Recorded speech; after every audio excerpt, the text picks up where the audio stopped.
예수님께서 어린 나귀를 타고 예루살렘 성에 입성하신 종려 주일 팜 선데이입니다. 예수님의 목표는 뚜렷하셨습니다. 예수님의 데스티네이션은 예루살렘 왕궁이 아니었습니다. 예수님의 데스티네이션은 십자가였습니다. 예수님은 이 땅에 죽기 위해 오셨습니다. 저와 여러분들의 모든 죄를 다 사하시고 대속의 죽음으로 하나님의 뜻을 이루기 위해서 이 땅에 오셨기 때문에 한치의 주저함도 없이, 또 수많은 사람들이 호산나 환영하고 박수를 치고 환호를 해도 전혀 거기에 개의치 아니하고 예수님은 당신의 길을 걸어가셨습니다. 오늘 본문 말씀은 예수님께서 다 읽지는 못했지만 마가복음 15장 전체는 예수님이 빌라도 앞에서 마지막 재판을 받으시고 사형 언도를 받으시고 또 로마 군병들에 의해서 채찍에 맞으시고 그리고 십자가를 지고 골고다에 올라가서 거기서 처형당하시는 장면, 그것이 마가복음 15장의 내용입니다. 여러분, 기독교는 역설 위에 세워진 종교입니다. 파라독스라고 하죠. 파라독스. 이것은 어떤 우리 인간의 이성이나 상식을 벗어난 논리적인 모순을 가지고 있는 것을 말합니다. 우리가 예수 그리스도를 믿고 구원을 받는다? 이것은 이성으로는 이해할 수 없는 일입니다. 상식적으로는 완전히 다른 틀린 이야기입니다. 그러나 그것이 진리입니다. 하나님의 놀라운 역설이 우리 기독교 가운데 있는데요, 특별히 세 가지가 있습니다. 첫째로는 하나님이 참 인간이 되셨다는 겁니다. 하나님이 인간이 되셨다. 그리고 그 하나님이 인간을 위해서 죽으셨다. 그리고 세 번째, 죽으신 하나님이 다시 살아나셨다. 이것이 기독교의 역설 중의 역설입니다. 저와 여러분들이 믿는 진리의 내용입니다. 기독교는 십자가의 종교라고 말합니다. 본래 십자가라고 하는 것은 아주 악독한 사형수들을 죽이는 사형의 형틀입니다.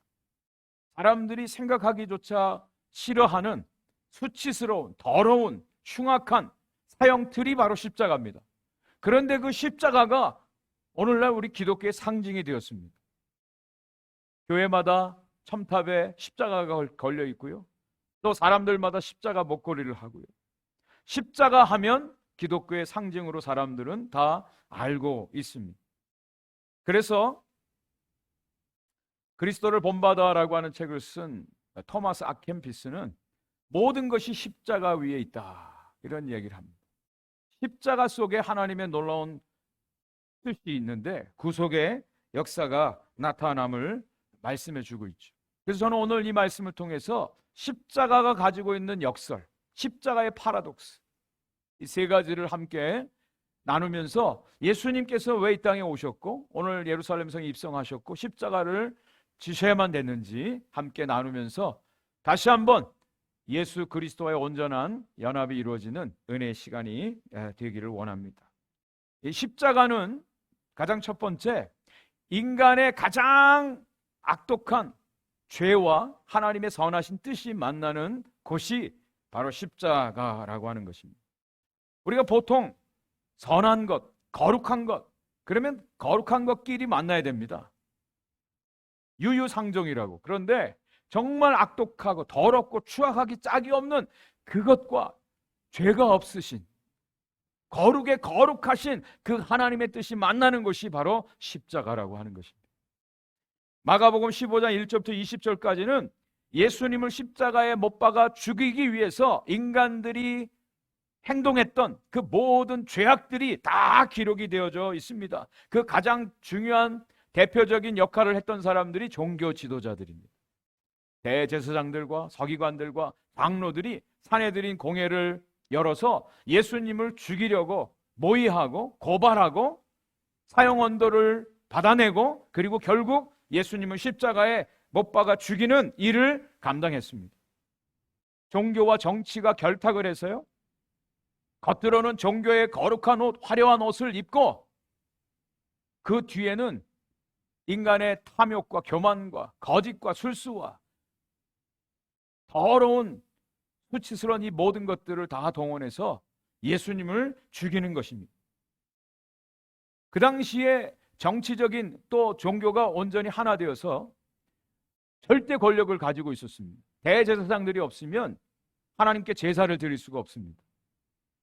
서기관들이 없으면 율법을 바르게 해석해 줄 수가 없습니다. 장로들이 없으면 아주 중요한 사항을 결정할 수가 없습니다. 이스라엘 사회에서 이 종교 지도자들은 꼭 있어야만 되는 필요한 사람들이었고, 또 거기 그들의 어깨에는 절대 권력이라고 하는 것이 세워져 있었습니다. 그래서 어떤 분이 그런 얘기합니다. 사탄이 제일 숨기 좋은 것이 바로 종교다. 종교라고 하는 미명 아래 사람들의 마음을 도둑질하고 사람들을 지배하는 모습들이 오늘날에도 나타납니다. 여러분 중에 많이 보신 분 있으실 거예요. 나는 신이다라고 하는 넷플릭스에서 만든 그 다큐멘터리를 보았습니다. 어떻게 저런 일이 벌어질 수 있지? 그런데 이것이 사실이에요. 이른바 가스라이팅이라고 하는 일들이 벌어졌습니다. 이들의 결국은 어떤 것으로 귀결되냐면 자기 스스로 신이 되는 것입니다. 나는 신이라고 주장합니다. 자신을 신으로 여기게 하고 또 그 일들을 자행합니다. 거기에 지배를 당하고 세뇌되었던 사람들은 잘못된 것을 알면서도 염려하는 것이 있어요. 뭔지 아세요? 저 사람이 진짜 메시아면 어떡하지?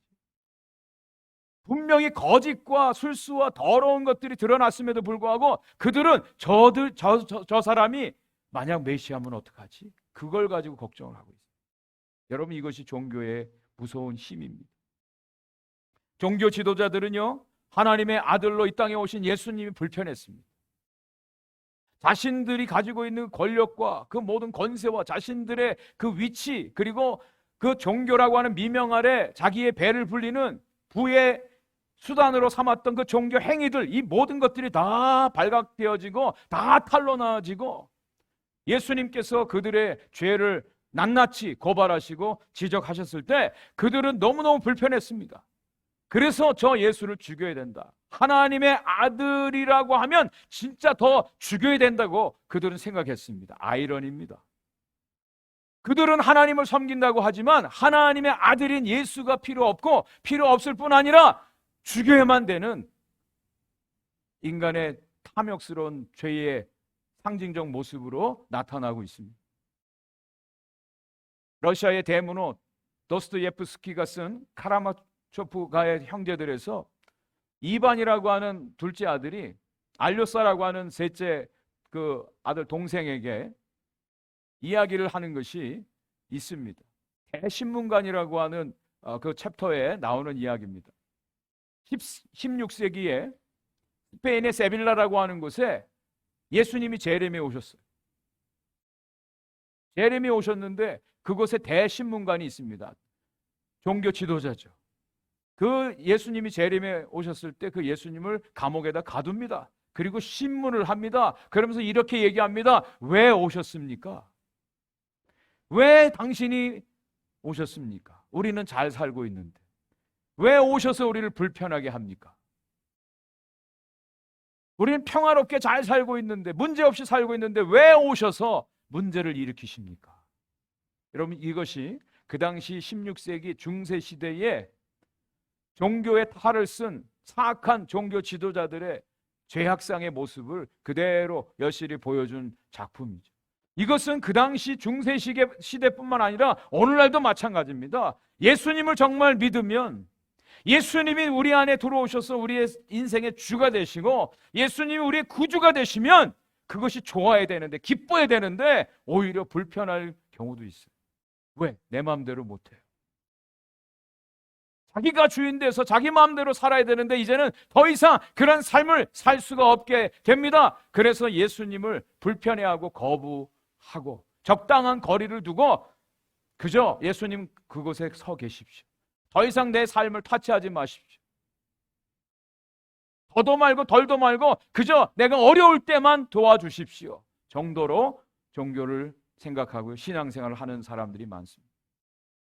정말 예수 그리스도가 이 땅에 하나님의 아들로 오셔서 십자가에서 우리의 죄를 대속해 주신 그 구세주라고 한다면, 주님이라고 한다면 우리 삶의 모든 것을 그분이 통치하고 통제하고 다스리시고 주관하고 인도해 주셔야만 바로 그분이 우리의 진정한 구세주가 됐어요. 그분이 바로 예수 그리스도. 이런 모습들을 통해서 이 대제사장 종교 지도자들은 예수님을 죽이려고 한 것이죠. 그런데 자신들에게는 사형 집행권이 없습니다. 그래서 로마 총독 빌라도의 손을 빌려서 예수님을 사형 언도를 내리게 하고, 그리고 예수님을 십자가에 못 박아 죽이려고 하는 것입니다. 종교라고 하는 이름 하에 이들은 새벽같이 모였습니다. 그리고 이미 고발할 거리를 다 찾아서 빌라도에게 예수님을 고발하죠. 그 당시에 가장 중요했던 이슈가 세 가지가 있는데, 예수님이 유대인의 왕이라고 하는 왕권에 대한 이야기를 합니다. 그리고 두 번째로 세금 문제를 가지고 걸고 넘어집니다. 예수님을 가리켜서 가이사 로마 황제에게 세금 바치지 말라고 했다라고 하는 것이죠. 그리고 세 번째로는 빌라도가 가장 중요하게 생각한 밀란에 대한 문제입니다. 반역을 일으키고 밀란을 일으킬 자입니다 라고 해서 예수님을 지금 고발하고 있습니다. 그런데 정작 빌라도는 예수님에게 어떤 죄도 찾지 못했습니다. 대제사장들이 예수님을 시기해서 넘겨준 줄 알고, 그래서 유월절 명절이면 죄수 한 사람을 풀어줘야 되는데, 과연 당신들이 원하는 사람이 누군가? 바라바라고 하는 당시에 가장 유명한 살인자요, 선동가요, 도적대의 괴수인 이 바라바를 놓아주길 원하느냐, 아니면 예수를 놓아주길 원하느냐? 그랬을 때 이 대제사장의 충동을 받았던 이 백성들이 바라바를 놓아달라고 소리치는 장면이 성경에 기록되어 있죠. 마가복음 15장 15절에 이렇게 기록되어 있습니다. 빌라도가 무리에게 만족을 주고자 하여 바라바는 놓아주고 예수는 채찍질하고 십자가에 못 박히게 넘겨주니라. 네, 빌라도는요, 예수님이 죄가 없다라고 하는 것을 알았어요. 그렇지만 백성들에게 만족을 주기 위해서, 여러분, 옳고 그름의 문제가 아닙니다. 진리의 문제가 아닙니다. 백성들의 마음을 캄다운시키고 밀란을 일으키지 못하도록 하기 위해서, 만족을 주기 위해서 예수님을 십자가에 못 박도록 내어 주는 것이죠. 그리고 예수님은 바로 로마 군인들에 이끌려서 브라이도리언이라고 하는 총독의 관정으로 끌려갑니다. 여러분 아마 기억하실 겁니다. 거의 20년이 됐네요. 패션 오브 크라이스트, 이 장면 여러분 기억하실 거예요. 예수님이 채찍으로 인해서 온몸에 피투성이가 되어지고 상처투성이가 된 이 모습. 이 당시에 로마 군병들이 2,300명이 있었습니다. 그들이 다 모였어요. 그리고 예수님을 채찍질하는데 가죽 끝에 납덩이와 또 뼈 조각이 달려있는 그 채찍으로 예수님을 때립니다. 피가 터져요. 피부가 갈라지고 근육이 다 찢어지고 예수님이 채찍에 맞으셨어요. 그리고 다시 옷을 갈아입히죠. 자색 옷을 입히고 예수님 앞에 경례를 하고 갈대로 예수님의 머리를 때리고 침을 뱉습니다. 모든 모욕과 수치를 다 예수님께 퍼붓는 장면을 우리가 영화를 통해서도 이렇게 볼 수가 있었습니다. 그런데 예수님의 그 고난은 그 이상이라 생각이 되어집니다. 하나님이신 그분, 죄인들의 손에 넘겨져서 이런 고난을 당하시. 저는 이 장면을 보면서 예수님의 십자가는 인간의 모든 죄의 종합 선물 세트가 모여서 만든 것이다 라는 생각이 듭니다. 인간의 내면에 가지고 있는 모든 죄의 총집합이 바로 예수님을 십자가에 못 박는 행위다 라고 하는 것이죠. 그분이 이렇게 죽어야 할 아무런 이유가 없어요. 죄가 없으시. 그럼에도 불구하고 예수님이 그렇게 죽으셨어요. 이 죄에 대해서 요한은 이렇게 증언합니다. 요한복음 16장 9절입니다. 죄에 대하여라 함은 그들이 나를 믿지 아니하며. 죄가 뭐라고요? 예수님을 믿지 아니하며. 예수님을 믿지 아니하면 얼마든지 이런 일들이 벌어질 수가 있어요. 이것이 인간의 죄성입니다. 타락한 인간은 본질적으로 하나님을 거역하게 돼 있어요. 하나님을 싫어하게 돼 있어요. 미워하게 돼 있어요. 밀쳐내게 돼 있어요. 인간의 모든 죄가 다 모여진 것이 바로 이 십자가 사건입니다. 이렇게 악할 수가 있을까? 네, 악할 수 있습니다. 이거보다 훨씬 더 할 수 있는 것이 인간의 죄성이라는 거죠. 그런데 놀라운 것은 우리 하나님은 그것을 당신의 뜻이 이루어지는 것으로 사용하셨다라고. 하나님의 놀라우신 선하신 뜻이 이 십자가를 통해서 이루어졌어요. 어떻게 해요? 여러분, 이런 잔인무도한 사형수를 어떻게 변화시킬 수 있습니까? 어떻게 새롭게 할 수 있겠습니까? 교육으로요? 교정으로요? 사람들은 바뀌지 않습니다. 변화되지 않습니다. 죽어야 되는데 그 죽어야 될 그 사람이 살 수 있는 방법은 대신 누군가 죽는 방법밖에는 없다라고 하는 것이. 하나님은 그 일을 택하셨어요. 그 일을 행하신 거예요. 바로 이러한 죄인들을 구원하기 위해서 죄 없으신 당신의 아들 예수 그리스도를 십자가에 죽으심으로 그 모든 저주를 다 담당하게 하시고 우리 인간들을 구원케 하셨습니다. 이것이 하나님의 선하신 뜻입니다. 성경은 이것을 말씀하고 있습니다.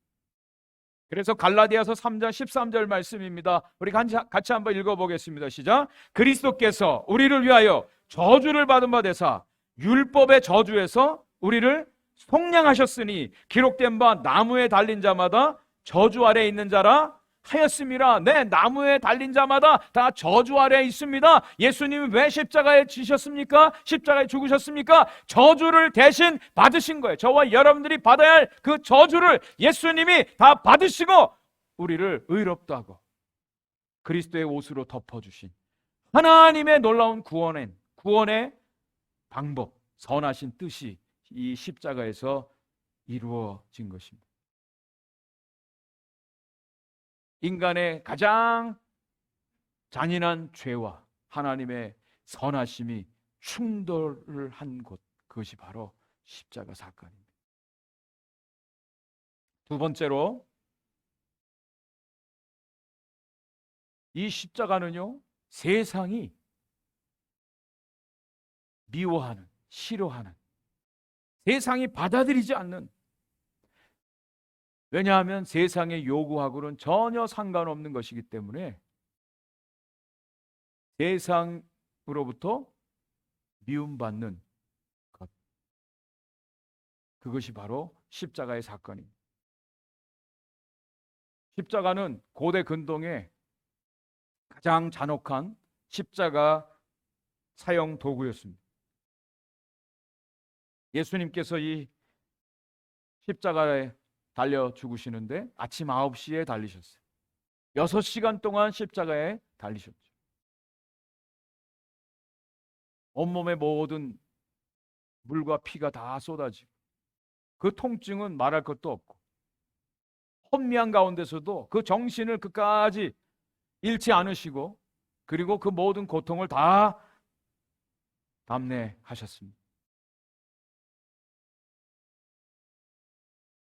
로마 군인들이 예수님을 십자가에 못 박아 죽이기 위해서 골고다로 끌고 가죠.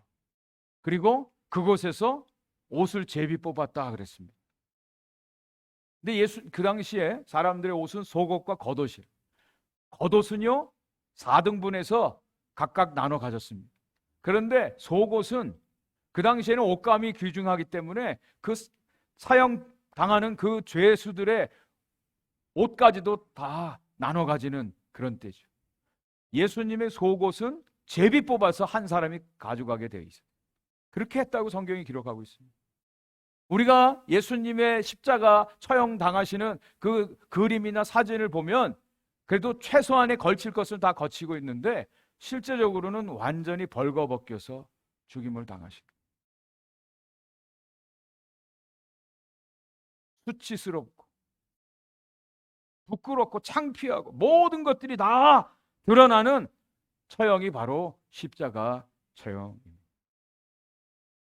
그리고 예수님의 그 십자가 외에는 명패가 달려 있습니다. 유대인의 왕이다. 히브리어와 라틴어와 헬라어로 쓰여진 명패가 붙여져 있었죠. 그리고 양쪽 옆에 두 강도가 같이 처형당했습니다. 처음에는 그 두 사람이 다 같이 예수님을 욕했습니다. 그러나 그 중에 한 사람이 예수님이 정말 하나님의 아들이라는 사실을 깨닫고, 예수님, 당신이 주님의 집 낙원에 이를 때 저를 기억해 주옵소서. 그 마지막 기도로 인생의 마지막에 구원을 받은 한 강도의 이야기가 성경에 기록되어 있습니다. 그리고 예수님 앞에 많은 사람들이 지나다니면서 또 그 종교 지도자들이 예수님을 향해서 소리치는 내용이 오늘 본문에 기록이 되어 있습니다. 29절부터입니다. 한번 여러분 들어보십시오. 지나가는 자들은 자기 머리를 흔들며 예수를 모욕하여 이르되, 아하, 성전을 헐고 사흘에 짓는다는 자여, 내가 너를 구원하여 십자가에서 내려오라 하고, 그와 같이 대제사장들도 서기관들과 함께 희롱하며 서로 말하되, 그가 남은 구원하였을 때 자기는 구원할 수 없도다. 이스라엘의 왕 그리스도가 지금 십자가에서 내려와 우리가 보고 믿게 할지어다 하며 함께 십자가에 못 박힌 자들도 예수를 욕하더라. 지나가는 행인들이 뭐라고요? 예수님에게 당장 내려오라고 스스로를 구원하라고 도전합니다. 대제사장들은 뭐라고 얘기합니까? 남은 구원하면서 왜 자기는 구원할 수가 없느냐? 그렇기 때문에 당신은 메시아가 아니야 라고 이야기하는 것이죠. 지금이라도 하나님의 아들이 맞다면 내려오면 우리가 그것을 증거로 믿겠습니다 라고 하는 거예요. 보여보라는 거예요. 나타내 보이라는 겁니다. 능력을 나타내라는 거예요. 하나님의 아들이라면 왜 힘없이 인간들에 의해서 십자가에서 죽어야만 되느냐? 당장이라도 내려오면 우리가 당신을 메시아로 하나님의 아들로 믿겠다고 그들이 이야기하는 것입니다. 여러분, 이것이 세상이에요. 오늘날도 세상이 정말 예수를 믿으면 건강하고 잘되고 성공하고 부자 되고 모든 것이 잘 풀리고 그러면 믿겠다라고 하는 것이죠. 그러면 정말 하나님이 살아계시다라고 하는 것을 알겠다라고 말합니다. 그런데 여러분, 우리가 분명히 아는 것은 예수님은요 메시아이시기 때문에 십자가에서 내려오지 않으셨죠.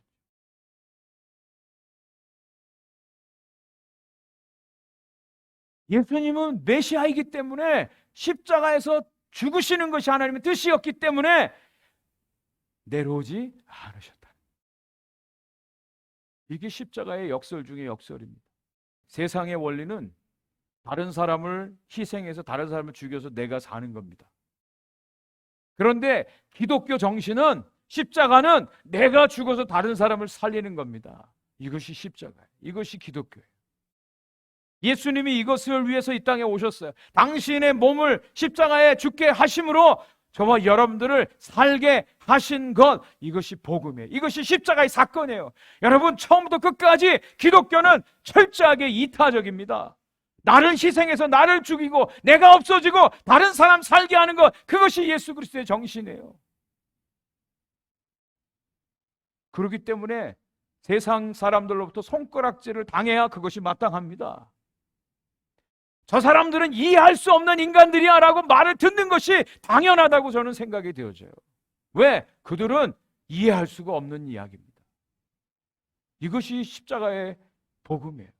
예수님이 우리에게 보여주신 주님의 삶입니다. 어제 우리 특별 새벽 기도에 제이슨 리 전도사님이 오셔서, 영어권에 우리 전도사님이 오셔서 아주 열정적으로 설교를 하고 가셨어요. 어제 그 전도사님 말씀 중에 생각나는 게 있어요. 이분이 예수님을 믿고, 근데 어느 날 하나님이 복음을 전하라고 하는 마음에 부담을 주셨다는 거예요. 그래서 이분이 스타벅스에서 성경을 읽고 있는데 하나님이 감동을 주셔서 저기에 있는 어떤 여학생이 있는데 그 여학생에게 가서 복음을 전하라는 거예요. 스타벅스에서. 그 여학생은 헤드폰을 끼고 열심히 공부하고 있는데 생면부지에 처음 알지도 못하는 그 사람에게 복음을 전하라고 하는 거예요. 그 이 전도사님이 아유 창피한데 어떻게 그걸 제가 합니까? 예? 창피해서 저는 못합니다. 거기서 그걸 가지고 1시간을 기도했다는 거예요. 1시간. 그래도 성령님이 계속해서 복음을 전해라. 너가 정말 예수를 믿는다면 복음을 전해. 그런 감동을 주셔서 억지로 가가지고 그 테이블에다 손을 딱 짚으면서 예수 그리스도에 대해서 들어보셨냐고, 예수님에 대해서 들어보셨냐고 아주 힘들게 말을 꺼냈는데 그 여자 학생이 딱 헤드폰을 빼면서 자기도 크리스찬이라고 딱 그랬다는 거예요. 그때 이 전사님이 God bless you 하고 그냥 쏜살같이 자기 자리로 와서 가방에다가 책 같은 거 그냥 확 놓고 도망쳐 나왔다는 거예요. 뭘 말하냐면 나는 죽어도 못해. 창피해서 못해. 그것만큼은 저는 못하겠습니다. 근데 때로는 주님이 그걸 하라고 하실 때가 있어요. 그걸 하라고 하실 때가 있어요. 아주 강력한 성령의 감동을 주실 때가 있어요.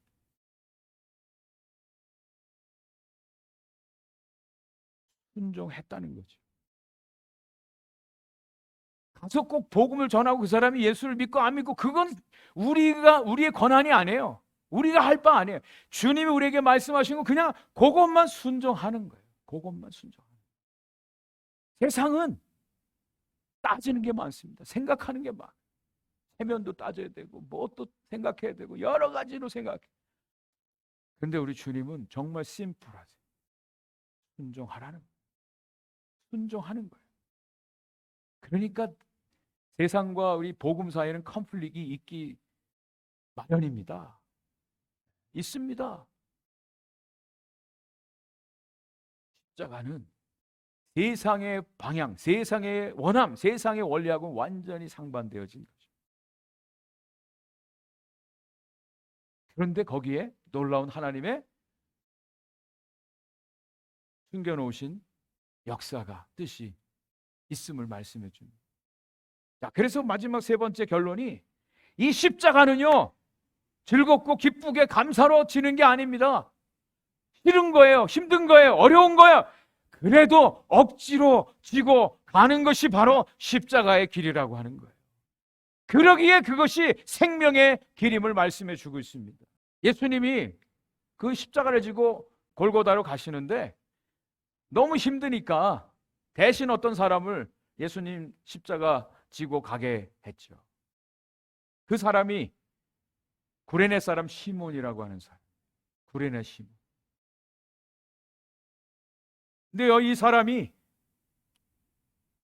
21절 말씀 보시면 마침 알렉산더와 루포의 아버지인 구레네 사람 시몬이 시골로부터 와서 지나가는데 그들이 그를 억지로 같이 가게 하여 예수의 십자가를 지우고 갔다 그랬어요. 억지로 지고 가게 한 거예요. 여러분, 우리가 십자가를 지고 십자가 따라간다? 기쁨으로 정말 너무 할렐루야 하면서 감사함으로 가는 사람 저는 없다고 봅니다. 왜? 예수님도 힘들어 하셨어요. 예수님도 겟세마네 동산에서 기도하실 때 할 수만 있으면 이거 그냥 지나가게 해달라. 물론 육체적인 고통 때문이 아니라 하나님 아버지로부터 철저하게 외면당하는 것 때문에 그러신 거예요. 예수님. 십자가는요 즐겁고 기쁘고 좋은 게 아닙니다. 어려운 거예요. 힘든 거예요. 그런데 그럼에도 불구하고 이 십자가를 지고 가야만 되는 것입니다. 억지로 십자가를 지고 갔다 그랬어요. 얼떨결에 지고 갔어요. 우연히 걸려서 지고 가게 됐어요. 재수 없다고 생각하고 생각하면서 갈 수도 있어요. 왜 하필이면 나야 하고 투덜투덜대면서 이 십자가를 지고 구레네 시몬이 예수님과 함께 이 골고다 언덕을 올라간 것이죠. 그런데 거기에 영원한 생명이 있다라고 하는 거예요. 여러분 그렇지 않습니까? 여러분들이 싫어도, 여러분들이 피하고 싶어도, 거부하고 싶어도 그것이 유일한 생명의 길이라면, 그것이 유일한 생명의 길이라면 그 길로 가야 되는 것 아니겠습니까? 예수님께서 그래서 자기를 따라오려거든 자기를 부인하고 자기 십자가를 지고 나를 쫓으라고, 나를 쫓으라고 도전하고 있어요.